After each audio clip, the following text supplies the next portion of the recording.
వీళ్ళు కేవలము స్వస్థతల కోసము, రొట్టెల కోసం, చేపల కోసం తిరిగే బ్యాచ్. వీళ్ళ వలన దేవునికి ఉపయోగం ఉండదు. వీళ్ళ వల్ల సంఘాలు పాడైపోతాయి. అందుకే ఇక్కడ అంటున్నాడు, మా సువార్త మరుగు చేయబడిన ఎడల నశించుచున్న వారి వాళ్ళ విషయంలోనే మరుగు చేయబడుతుంది, కానీ రక్షించబడ్డ వాళ్ళ ద్వారా సువార్త ప్రకాశింపబడుతుంది. ఆమెన్.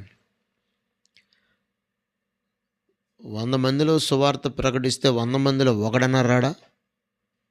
ఆ 100 మంది కనుక సువార్త అంగీకరిస్తే, ఆ 100 మంది దేవుణ్ణి తెలుసుకోగలిగితే, ఆ 100 మంది పైన దేవుని ఆత్మ బహుబలంగా పనిచేయగలిగితే, అందరూ అంతటా మారు మనసు పొంది అందరూ దేవుని వాక్యము అనే విత్తనాల ద్వారా వారి హృదయాల్లో నాటబడుకున్నట్లయితే అందరూ ఫలిస్తారు. అందరి ద్వారా కొన్ని వేల కుటుంబాలు రక్షణలోకి వస్తాయి.